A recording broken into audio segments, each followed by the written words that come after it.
चाहता हूँ आपसे कि आप 10th का एग्जाम दे चुके हो, 11th में आप एंट्री कर चुके हो। ओके, आपका परसेंटेज भी अच्छा होगा। कोई 99 आएगा, कोई 98 आएगा, कोई 90 आएगा। ठीक है, ये किस पे डिपेंड किया? आपके मेहनत पे डिपेंड किया कि आपने इतने परसेंट गेन कर रहा है। तो मेरा जो कंसेप्ट है वो ये है कि क्लास 1 से 10th तक जो होता है, क्लास 1 से 10th जो होता है, वो मैक्सिमम जो स्टूडेंट्स होते हैं वो क्या करते हैं, चीज़ों को याद कर लेते हैं, यानी कि रट लेते हैं मैक्सिमम। यानी कि यहाँ पे 80% जो हम क्या करते हैं, रटते हैं, और 20% यहाँ तक हम समझ कर चलते हैं। अब आप 10th का एग्जाम दे चुके हो, रिजल्ट भी आने वाला होगा। ओके, आप 11th में चले गए। अब यहाँ पे जो है, ये जो ये जो परसेंटेज है जस्ट अपोजिट हो जाएगा। 11th और 12th जो होता है वो आपके कैरियर का जो हो बैकबोन होता है। अगर यहाँ पे आपने एक हार्ड मेहनत किया, एक कंसेप्ट को डेवलप किया, तो आपका जो फ्यूचर होगा वो ब्राइट होगा। और यदि यहाँ पे आपने लैग कर दिया तो फिर कुछ नहीं किया जा सकता। तो ये जो 11th और 12th जो है, 10th के बाद क्या आता है, 11th एंड 12th, ये जो है, ये है आपका ट्रांजिशन जोन। ये ट्रांजिशन जोन है क्योंकि ये डिसाइड करेगा आपका फ्यूचर। ये जो है ट्रांजिशन जोन है, जिसको हम लोग टीजेड बोलते हैं, ट्रांजिशन जोन है। ये डिसाइड करेगा कि आपका फ्यूचर क्या होगा, यानी कि आप किस डायरेक्शन में जाओगे। आप एवरेस्ट के ऊपर के पास जाओगे या आप खाई में गिरोगे, यही ये ट्रांजिशन जोन है। तो यहाँ पे जो अपने आप को कंट्रोल किया, यहाँ पे जो चीजों को कंसेप्ट बनाया, वो क्या करेगा, वो क्या होगा, वो सक्सेस को अचीव करेगा। और यहाँ पे आपने अगर लैग कर दिया तो फिर जिंदगी भर पछतावा होती है। तो ये जो ट्रांजिशन जोन है, इसको अचीव करना है, यानी कि इसको हमको पार करना है। क्यों? क्योंकि this is the backbone of your career. ये तुम्हारे कैरियर का क्या है, बैकबोन है। इस बैकबोन का अगर स्ट्रॉन्ग करना है तो मेरे साथ जुड़ना पड़ेगा। और मेरे साथ जुड़ने का मेरे पास एक कंसेप्ट है पढ़ने का, क्या, ट्रिपल पी मॉडल। इसको बोलते हैं हम triple PPP model. Okay, triple PPT model. ये मॉडल क्या कहता है, जो पी है, फर्स्ट पी, वो कहता है कि पेशेंस। आप जब जाओगे, 11th का सिलेबस देखो, 12th का सिलेबस देखो, या किसी कॉम्पिटिटिव एग्जाम का सिलेबस देखो, तो जो 10th तक पढ़े हो उससे जस्ट क्या है, 5 टाइम ज्यादा है। 5 टाइम ज्यादा है। और 5 टाइम ज्यादा है, इसलिए सबसे जो फर्स्ट पॉइंट है हमारे इस पीपीटी मॉडल का, वो है क्या, पेशेंस। यानी कि आपको उसको सिलेबस को देखकर घबराना नहीं है, आपको क्या करना है, उसको धौर रखना है। अगर आप शुरू में ही देखकर घबरा जाओगे तो फिर कैसे तुम अपने सक्सेस को पाओगे। तो पेशेंस है। जो सेकंड जो पी है वो डिनोट करता है प्रैक्टिस। अगर तुम्हारे पास धौर्य आ गया, उस सिलेबस को देखकर धौर्य आया, तुम उस पर पढ़ाई किए और उस पर जबरदस्त प्रैक्टिस किए, बहुत सारा प्रैक्टिस किए, ठीक। और जब ये पेशेंस और प्रैक्टिस मिलते हैं तो परफॉर्मेंस अपने आप आ जाता है। ये क्या है, परफॉर्मेंस। तो ये ट्रिपल पी मॉडल जो है वो बहुत ही इंपॉर्टेंट है। आज से अपने इस दिमाग में बैठा लो कि हमको ट्रिपल पी मॉडल के साथ ही चलना है। सबसे पहले पेशेंस। किसी भी सब्जेक्ट का जो इनिशिएशन होता है वो थोड़ा टफ होता है, क्योंकि ये आपके लिए क्या है, बिगिनिंग है। आप बिगिनिंग कर रहे हो, एक स्टार्ट कर रहे हो। आप 12th में 11th में गए हो तो सब चीजें टोटल डिफरेंट हो गई। हर चीज वास्ट हो गया है, टफ हो गया है। चाहे वो और केमिस्ट्री की बात करो, फिजिक्स की बात करो, मैथमेटिक्स की बात करो, हर सब्जेक्ट क्या है, ब्रॉड हो गया है, इलेबोरेट हो गया है, तो उसमें सिलेबस बहुत ज्यादा दिया है। और सिलेबस देखकर फर्स्ट टाइम में आपको घबराना नहीं है, यानी कि पेशेंस बनाए रखना है। और पेशेंस बनाकर क्या करना है, प्रैक्टिस। प्रैक्टिस कैसे करोगे, जब आप डेली पढ़ोगे तब। और जब प्रैक्टिस और पेशेंस मिल जाएंगे तो परफॉर्मेंस तो अपने आप निकल जाएगा, और जिस दिन परफॉर्मेंस आ जाएगा उस दिन आपको सक्सेस मिलना श्योर है। तो ये था एक बैकग्राउंड कि हम कैसे इसको कोप अप करें। इस जो वास्ट सब्जेक्ट है, वास्ट टॉपिक है, और जो हमारा एग्जाम भी है क्या है, टफ है, बहुत ही टफ कंपटीशन है। कैसे टफ है, तो आपको मैं बताता हूँ। आपने टेंथ में, सपोज करो टेंथ हो गया या ट्वेल्थ हो गया, टेंथ और ट्वेल्थ, इसमें आपने 99% लाया या परसेंटाइल लाया, इसमें आपने 98% लाया। ठीक है, आपने बहुत मेहनत किया और आपने इस परसेंटेज को गेन किया। लेकिन आप कंपटीशन की एग्जाम देखो, जैसे जेई हो गया, नीट हो गया, वहां पे रिजल्ट कितने आते हैं, 2%। टोटल रिजल्ट आता है 2%। आप क्या किए, टेंथ में और नाइन्थ में 99 98% लाकर सही किया, आपने मेहनत किया, आया। यहाँ पे रिजल्ट आ रहा है 2%। ठीक है, अगर इस 2% में आप नहीं इंक्लूड हो रहे हो तो ये आपका क्या है, किसी काम का नहीं। ये आपका किसी काम का नहीं रहा कि जब आप इसमें आप इंक्लूड नहीं कर पा रहे। तो ये दिमाग में बैठाइए कि हमको यहां तो करना ही है, इसमें भी हमको इंक्लूड होना है। और इसमें जब इंक्लूड हो गए तो वहां पे तुम्हारा क्या होगा, सक्सेस रेट अपने आप बढ़ जाएगा। आपको सोशल और आपको समाज में भी क्या मिलेगा, सम्मान मिलेगा। तो यहाँ पे इंक्लूड होना है, और यहाँ पे इंक्लूड होने के लिए हमारा ये पीपीपी मॉडल जो आपको अपनाना ही पड़ेगा। अगर ये नहीं अपना रहे हो तो फिर यहाँ पे इंक्लूड होना आपके लिए टफ काम हो जाएगा। तो ये मेरा कहना है कि आज से जो मैं स्टार्ट करने जा रहा हूँ, और केमिस्ट्री पार्ट्स, उस केमिस्ट्री पार्ट्स को आप ध्यान से पढ़ो। इनिशियल स्टेज में आपको कुछ दिक्कतें होंगी, कुछ प्रॉब्लम होगा, कुछ नहीं समझ में आएगा। जैसे जैसे टाइम आएगा, जैसे जैसे सिलेबस आगे बढ़ेगा, आपको सब चीजें धीरे धीरे कवर होने लगेंगी। और जब कवर होने लगेंगी तो आप क्वेश्चंस पे जाओगे, क्वेश्चन सॉल्व करोगे। जब क्वेश्चन सॉल्व करने लगोगे तो तुम्हारे अंदर क्या आएगा, कॉन्फिडेंस। और जिस दिन कॉन्फिडेंस डेवलप हो गया, उस दिन क्या, ये एग्जाम हो या ये एग्जाम है, तुम अपने आप क्रैक करोगे, कोई रोक नहीं सकता है तुमको। तो now let us start chemistry. Chemistry है क्या।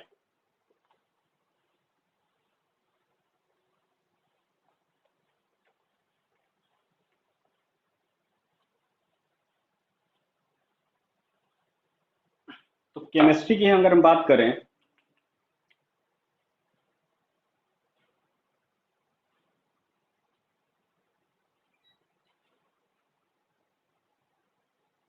ठीक, तो केमिस्ट्री की बहुत सारी ब्रांचेज हैं। जैसे फिजिकल केमिस्ट्री हुआ, इनऑर्गेनिक केमिस्ट्री हुआ, ऑर्गेनिक केमिस्ट्री हुआ, एग्रीकल्चरल केमिस्ट्री हुआ, इंडस्ट्रियल केमिस्ट्री हुआ, इन्वायरमेंटल केमिस्ट्री हुआ। बहुत सारे ब्रांचेज हैं जो कि सिलेबस में दिया गया है अलग अलग स्तर पे। तो आपकी जो लेवल है वहां पे क्या है, अगर हम बात करें केमिस्ट्री की, तो फर्स्ट जो है पॉइंट वो क्या है, physical chemistry. Physical chemistry first. Second अगर बात करें तो क्या है, इनऑर्गेनिक केमिस्ट्री।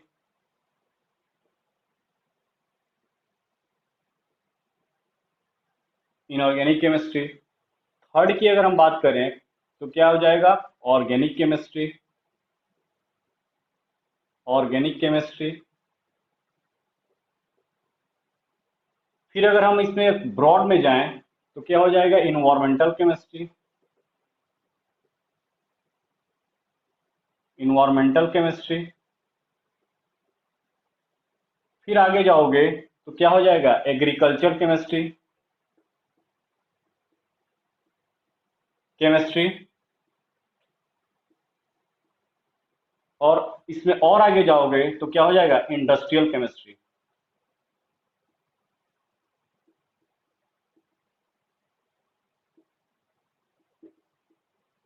तो बहुत सारे ब्रांचेज हैं केमिस्ट्री का। तो फर्स्ट ये हो गया हमारा, सेकंड ये हो गया, थर्ड ये हो गया, फोर्थ ये हो गया, फिफ्थ और ये हो गया सिक्स।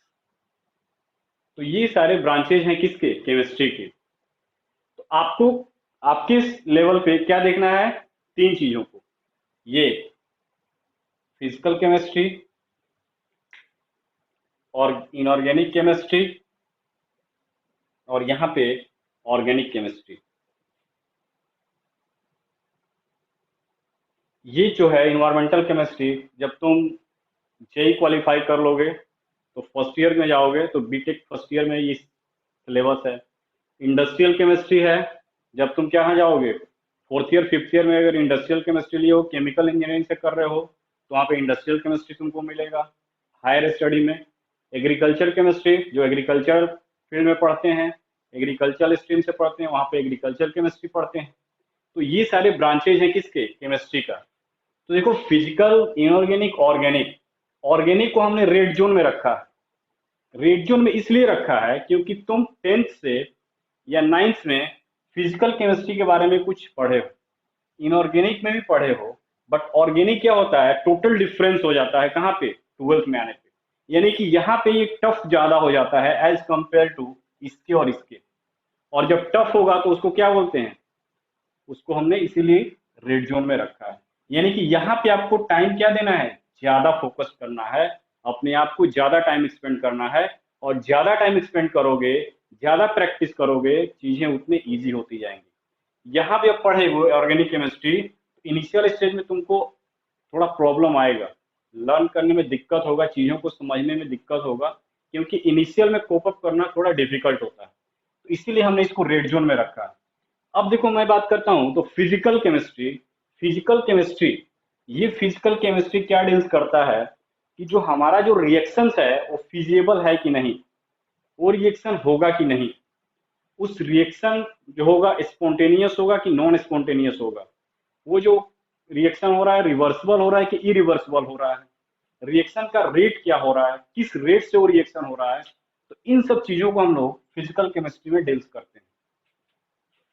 तो जितने भी फिजियोलॉजिकल चेंजेस हैं, जैसे सॉलिड से लिक्विड में जाना, लिक्विड से सॉलिड में आना, सॉलिड से डायरेक्ट गैसियस फॉर्म में जाना, इन सब चीजों को हम लोग फिजिकल स्टेट यानी कि फिजिकल केमिस्ट्री में स्टडी करते हैं। नेक्स्ट है इनऑर्गेनिक केमिस्ट्री।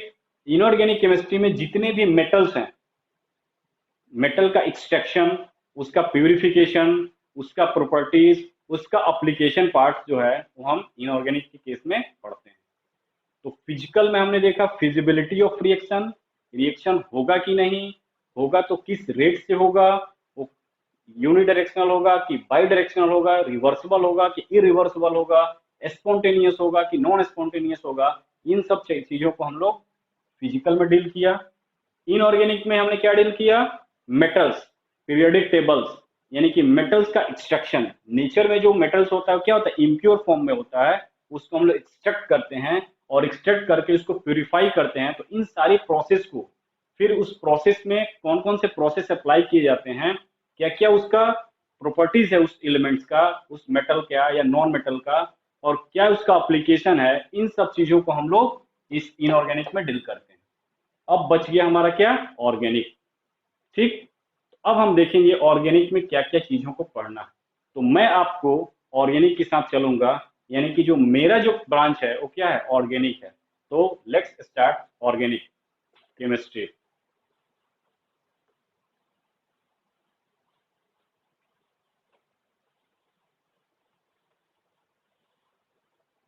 तो हेडिंग डालते हैं ऑर्गेनिक केमिस्ट्री,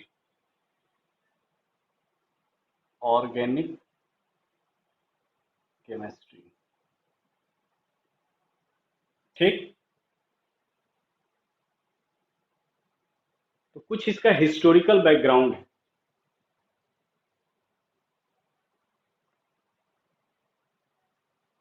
हिस्टोरिकल बैकग्राउंड,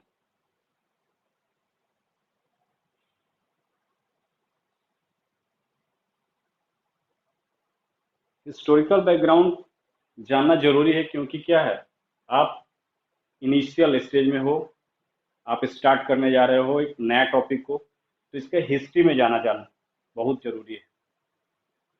अब हम आपको ले चलते हैं कहाँ पे, 18th सेंचुरी में, यानी कि फ्लैशबैक हम चलते हैं। तो वहां पे ऑर्गेनिक का मतलब ये कहा गया कि ऑर्गेनिक मीन्स, ऑर्गेनिक जो वर्ड है, ऑर्गेनिक जो है सिग्निफाई करता है, सिग्निफाइज क्या, life.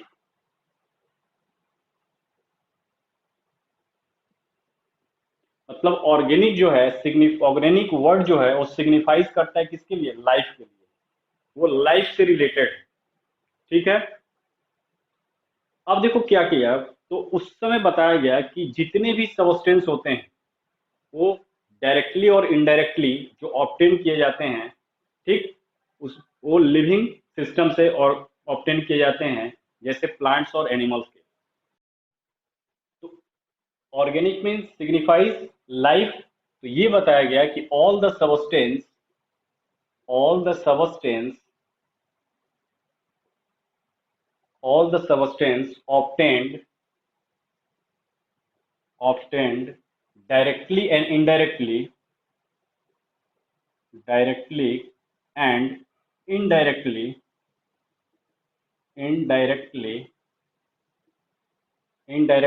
from living living system like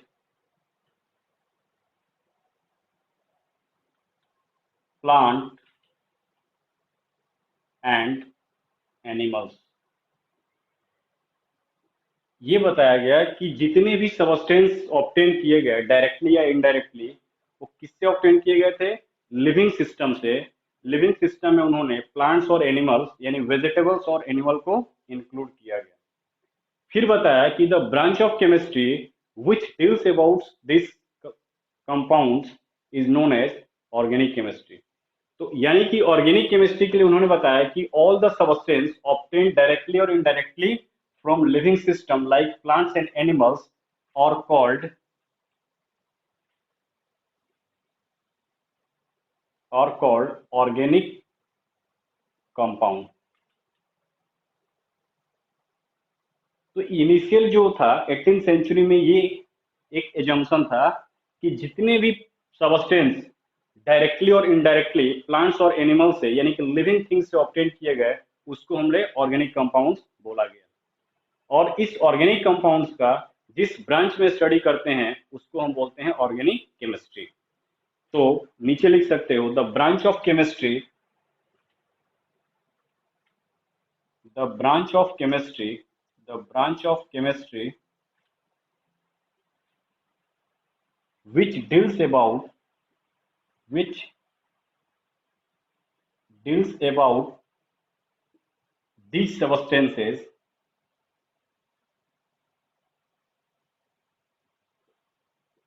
is called organic chemistry। यानी कि ये जो सब्सटेंस ऑब्टेन किए गए थे, उसका जिस ब्रांच में, जिस केमिस्ट्री के ब्रांच में सब डिसिप्लिन में स्टडी करते हैं, उसी को बोलते हैं ऑर्गेनिक केमिस्ट्री।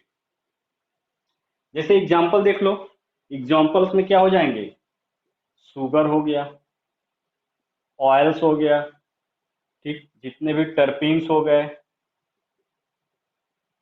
ठीक है, शुगर ऑयल्स टर्पीन्स, ठीक है, रेजिन हो गया, ये सब क्या है, ऑर्गेनिक कंपाउंड्स हैं। तो शुगर ऑयल टर्पीन रेजिन ये सब क्या है, ऑर्गेनिक कंपाउंड। तो ये था, तो एक जनरल कॉन्सेप्ट बना कि जितने भी सबस्टेंस है जो डायरेक्टली और इनडायरेक्टली ऑर्गेनिक कंपाउंड से यानी कि लिविंग थिंग्स से मिले, जैसे प्लांट और एनिमल को, उसको ऑर्गेनिक कंपाउंड बोला गया। ठीक। नेक्स्ट क्या हुआ कि उसके बाद 18th सेंचुरी में ही एक अदर साइंटिस्ट थे। अब देखो कैसे ये हिस्टोरिकल बैकग्राउंड आगे बढ़ रहा है और कैसे मॉडर्न ऑर्गेनिक केमिस्ट्री पे आया, आकर ये अब तक चल रहा है। तो इन इन 1600 1675 अराउंड यही ईयर है। इन 1675 एक साइंटिस्ट थे लेमरे। लेमरे ने क्या बोला कि जितने भी नेचुरल सबस्टेंस है, नेचुरल सबस्टेंस को उसके ओरिजिन के ऊपर उन्होंने ओरिजिन के बेसिस पे उसको क्लासिफाइड किया। तो लेमरे क्लासिफाइड, ये क्या किया, classified classified natural natural substance on the basis of on the basis of on the basis of their origin। उसके ओरिजिन के बेसिस पे लेम्ब्रे ने जितने भी नेचुरल सबस्टेंस को क्लासिफाई किया, और क्लासिफिकेशन में उसने 3 कैटेगरी रखा। फर्स्ट जो था वो था मिनरल सबस्टेंस, मिनरल सबस्टेंस। उसमें बताया कि substance obtained from substance obtained from mineral kingdom, mineral kingdom, कि वह सबस्टेंस जो मिनरल किंगडम से ऑब्टेन किए गए उसको हम लोग मिनरल सबस्टेंस बोले। जो दूसरा था उसमें उसने बोला वेजिटेबल सबस्टेंस, वेजिटेबल सबस्टेंस, यानी ये सबस्टेंस किससे ऑब्टेन हुआ, substance obtain from mineral kingdom.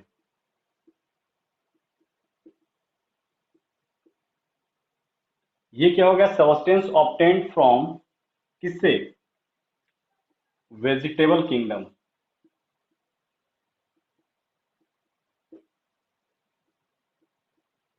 और जो थर्ड था वो क्या था, एनिमल सबस्टेंस। तो सबस्टेंस ऑब्टेन्ड फ्रॉम किससे, एनिमल किंगडम से।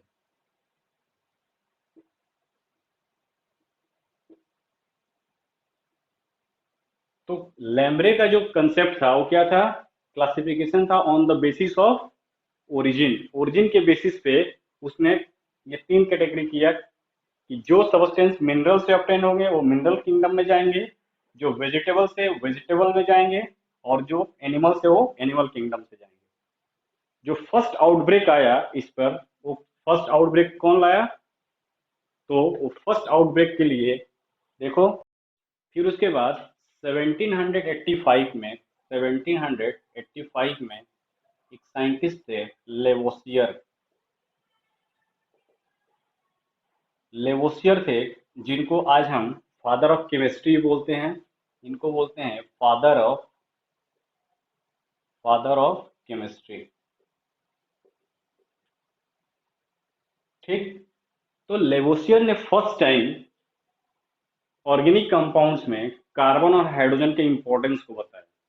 तो बोला क्या लेवोसियर कि all substance which are obtained from plant और animal constituent carbon and hydrogen atom as a main elements, and the subsidiary element is nitrogen and sulfur।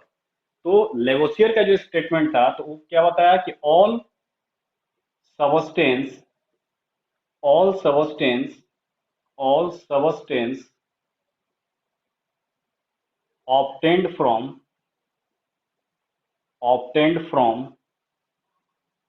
plant and animals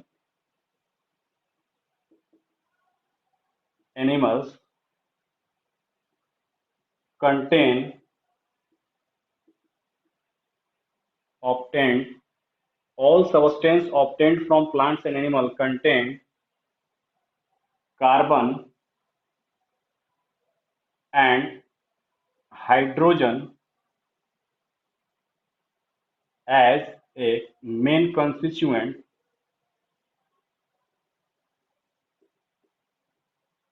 and nitrogen and sulfur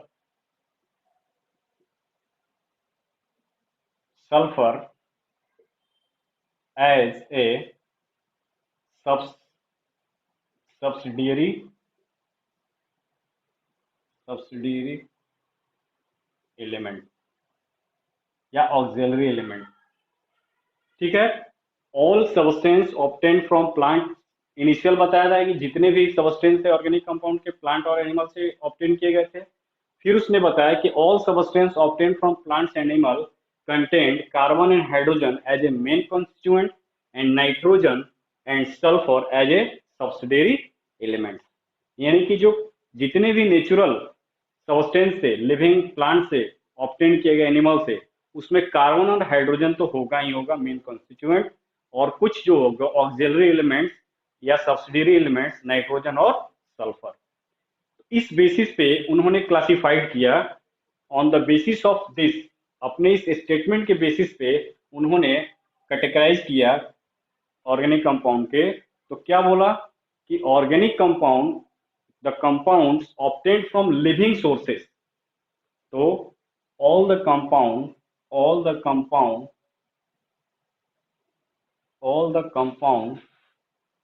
obtained from living sources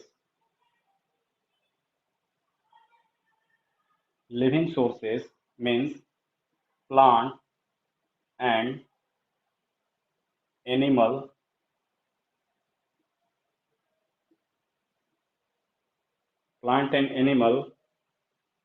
is called organic compound. और दूसरा क्या बताया कि all the compound obtained from other sources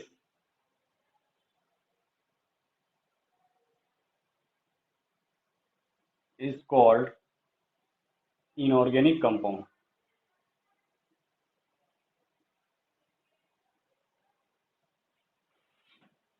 तो वह compound जो plants यानी living sources से आया, प्लांट्स एंड एनिमल से, उसको उन्होंने ऑर्गेनिक कंपाउंड्स बोला.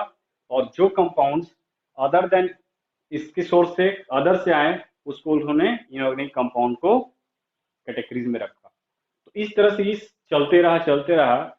अब आया हमारा 19th सेंचुरी और लोगों में ये विश्वास बन गया था कि जो ऑर्गेनिक कंपाउंड्स है वो केवल लिविंग सोर्सेस से ही आता है.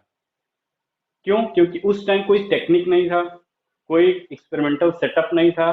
ठीक. तो लोगों में ये विश्वास बनने लगा था कि जो भी कंपाउंड्स है जो लिविंग, जैसे उस वक्त क्या है एल्कलॉइड्स, मॉर्फिन, हेरोइन, ये सब निकाला जाता था, ये सब लोग यूज करते थे, ये सब ऑर्गेनिक कंपाउंड्स है. और ऑर्गेनिक कंपाउंड्स थे तो ये लोगों में एक स्ट्रांगली बिलीव हो गया था कि नहीं, कि जो ऑर्गेनिक कंपाउंड्स हैं वो किससे बनेंगे, केवल लिविंग सोर्सेस से यानी कि प्लांट्स और एनिमल्स से ही आते हैं. और इसको और स्ट्रेंथ प्रोवाइड किया कौन? तो देखो इस कंसेप्ट को और स्ट्रेंथ प्रोवाइड किया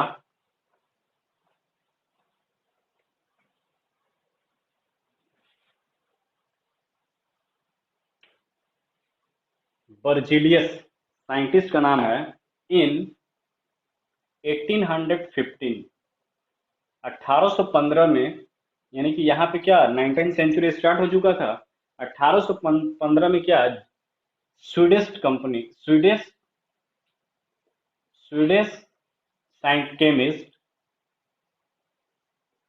केमिस्ट जो था बर्जीलियस, क्या नाम था इसका, बर्जीलियस. बर्जीलियस जो कंसेप्ट दिया, वो कंसेप्ट दिया क्या, वर्जिलियस जो दिया वो दिया था कंसेप्ट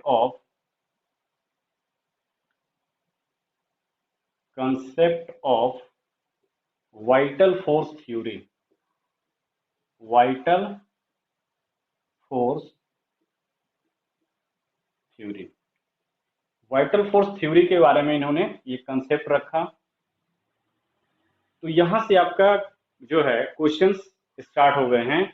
ये जब इनिशियल जो 2004, 5, 6 में जब एग्जाम होते थे नीट में, तो ये सब क्वेश्चन आते थे कि vital force theory was given by, तो साइंटिस्ट का नाम भी कभी पूछा जा सकता है। इस टाइम पे जो एस्पेक्ट चल रहा है तो उस टाइम में ये सब नहीं पूछे जाते हैं, ठीक है। तो ये पिछले बैक साइड में जाओगे तो यहाँ पे ये क्वेश्चन मिलेगा कि वाइटल फोर्स थ्योरी का कंसेप्ट किसने दिया था, और कभी कभी ईयर भी पूछा गया है। तो इन 1815 यानी कि 19th सेंचुरी का जो इनिशिएशन था, उसमें बर्जीलियस ने कंसेप्ट दिया वाइटल फोर्स थ्योरी। अब ये वाइटल फोर्स थ्योरी क्या कहता है? ये कहता है कि जितने भी ऑर्गेनिक सबस्टेंस बने हैं उसमें कुछ ऐसा, यानी कि वो बताया कि लिविंग से बने हैं, यानी कि कुछ जो लिविंग सब ऑर्गेनिज्म है उसमें कुछ ऐसा मिस्टीरियस फोर्सेस है, लाइफ फोर्सेस है, जो कि रिस्पॉन्सिबल है सिंथेसिस ऑफ ऑर्गेनिक कंपाउंड्स का, ठीक। और ये भी बताया कि this organic compound was not synthesize in the laboratory because, और इनऑर्गेनिक सबस्टेंसेज यानी कि जो सबस्टेंस तुम लेकर सिंथेसाइज करोगे उस सबस्टेंस में ये वाइटल फोर्स नहीं प्रेजेंट है, यानी कि अब्सेंट है, इसलिए हम लेबोरेटरी में ऑर्गेनिक कंपाउंड का सिंथेसिस नहीं कर सकते। तो जो इनका कंसेप्ट था कि जितने भी ऑर्गेनिक कंपाउंड्स बने हैं, यानी कि जितने भी ऑर्गेनिक कंपाउंड्स आते हैं लिविंग फोर्स से, वो किसी न किसी मिस्टीरियस फोर्स के थ्रू ही जनरेट होते हैं, हम इसको लेबोरेटरी में सिंथेसाइज नहीं कर सकते हैं। यानी कि इन्होंने laboratory synthesis of organic compound का टोटली डिस्कार्डेड कर दिया। तो बर्जीलियस का क्या कंसेप्ट था? He assume that some vital forces और मिस्टीरियस फोर्सेस, यानी कि he assume that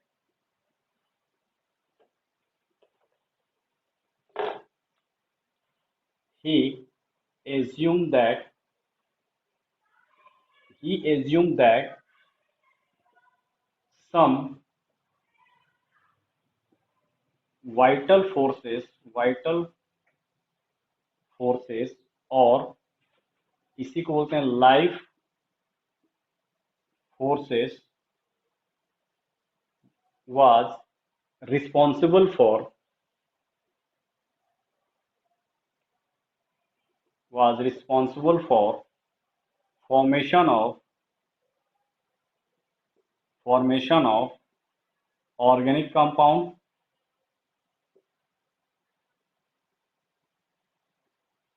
and it is impossible and it is impossible to synthesize synthesize organic compound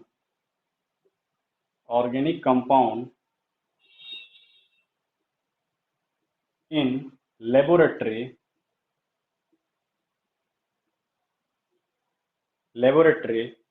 because these forces not exist in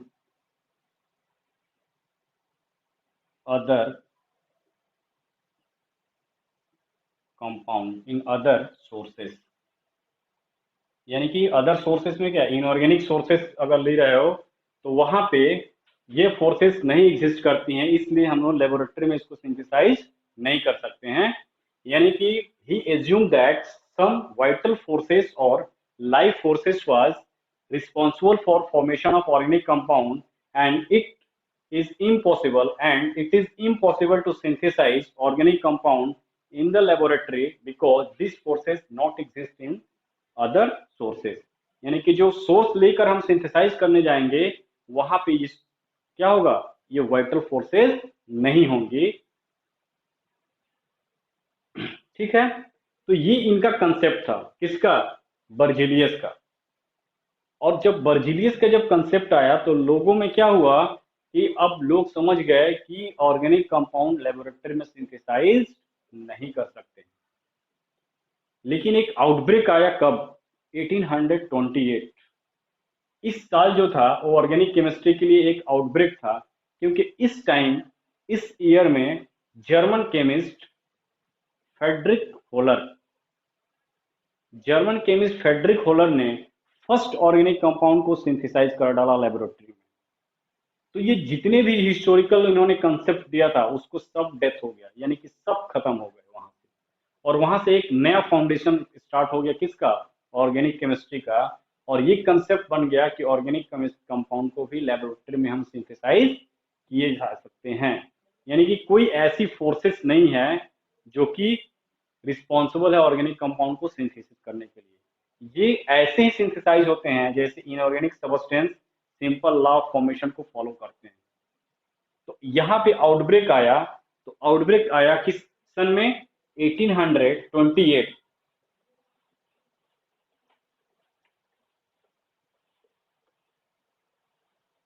तो यहाँ पे देखो, in 1828 एक German chemist थे,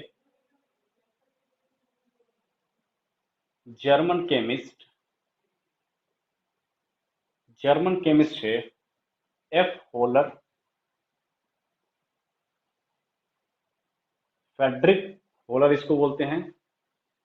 इन्होंने क्या किया? इन्होंने फर्स्ट टाइम उनके वाइटल फोर्स थ्योरी को रिजेक्टेड किया। तो Friedrich he rejected the vital force theory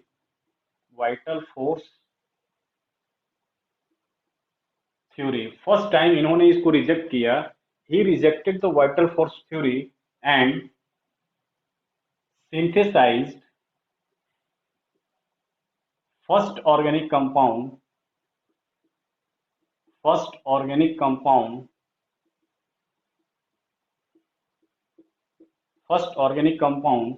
urea by hitting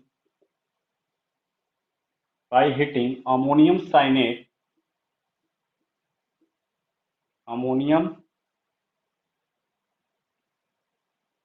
cyanide in the laboratory।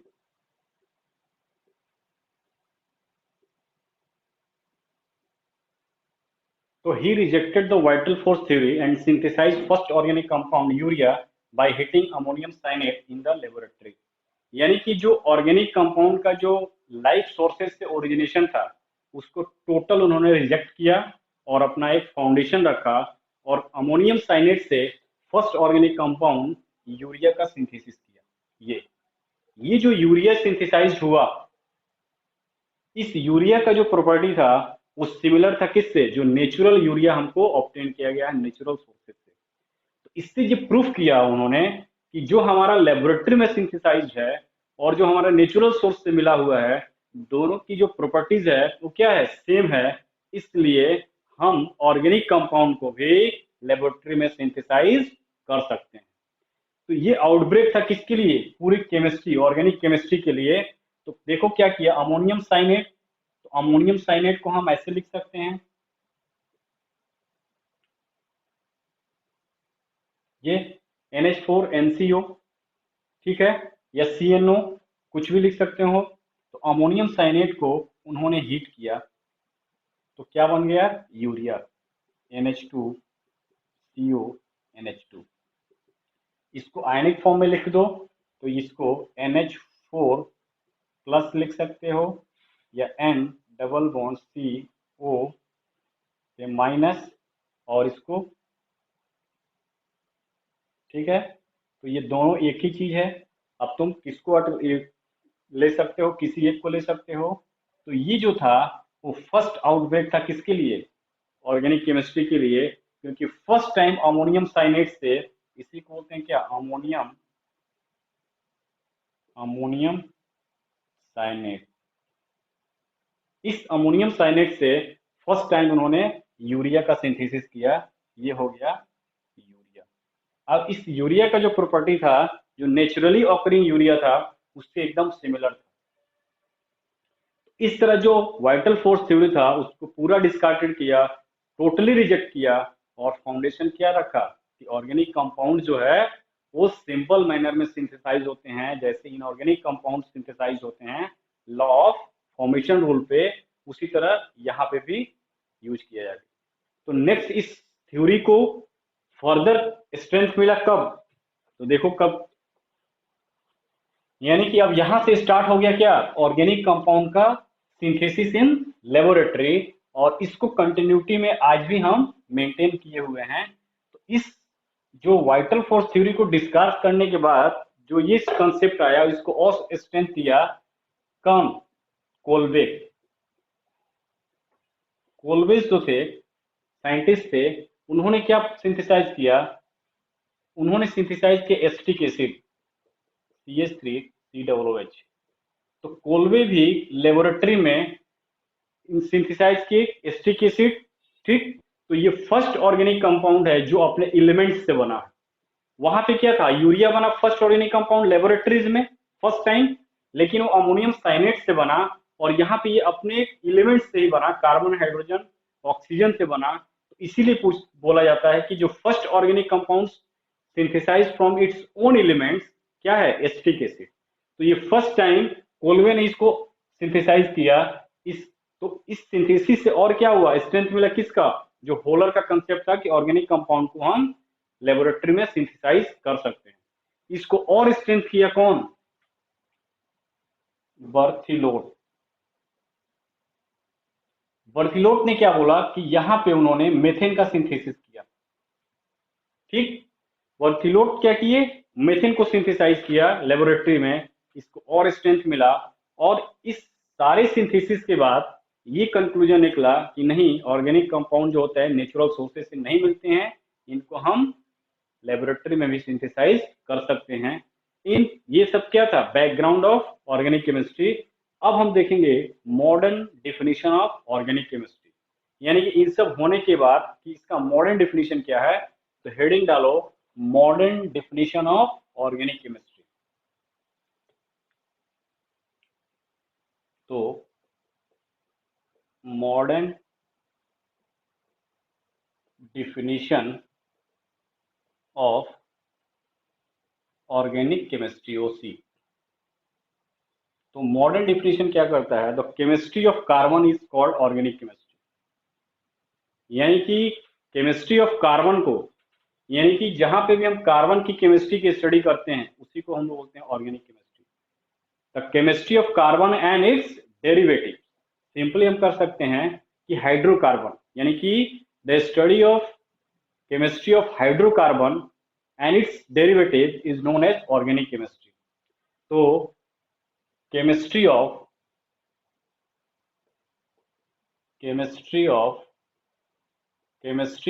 Hydrocarbon and its derivative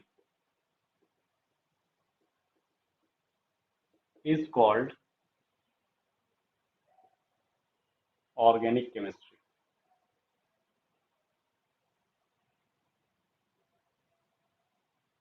Chemistry of hydrocarbon and its derivative is called organic chemistry. इसी को हम लोग क्या बोलते हैं, ऑर्गेनिक केमिस्ट्री। अब देखो हाइड्रोकार्बन,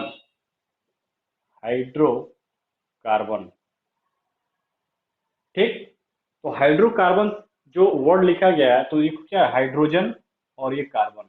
यानी कि अगर बात करोगे तो ऑर्गेनिक कंपाउंड में कार्बन होगा,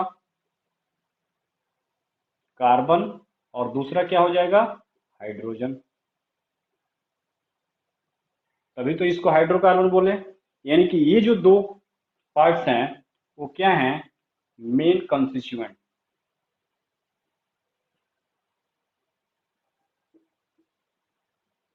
किससे, ये मेन कॉन्स्टिट्यूएंट है किसके, ऑर्गेनिक कंपाउंड के, और कुछ सब्सिडियरी हैं। सब्सिडियरी में क्या है, नाइट्रोजन है, ऑक्सीजन है, सल्फर है, ठीक, और हैलोजन है। हैलोजन में क्या है, फ्लोरीन, क्लोरीन, ब्रोमीन और ये आयोडीन। तो जो मेन कंस्टिट्यूएंट क्या है, कार्बन और हाइड्रोजन, और उसका सब्सिडियरी क्या है, नाइट्रोजन, ऑक्सीजन, सल्फर और हैलोजन। तो यही है, क्या है, organic chemistry, chemistry of hydrocarbon and its derivative. तो ये था ओवरऑल बैकग्राउंड, क्या, किसका, ऑर्गेनिक केमिस्ट्री का ओरिजिन कैसे हुआ, फिर उसके बाद वन बाय वन उन्होंने क्या कॉन्सेप्ट दिया। फिर आज हम किस स्टेज पे हैं, तो हम आज इस स्टेज पे हैं कि आज हर दिन लेबोरेटरी में लाखों ऑर्गेनिक कंपाउंड को सिंथेसाइज किया जाता है और उसको प्यूरिफाई किया जाता है और उसका एप्लीकेशन पार्ट यूज किया जाता है। तो अब हम कुछ पढ़ेंगे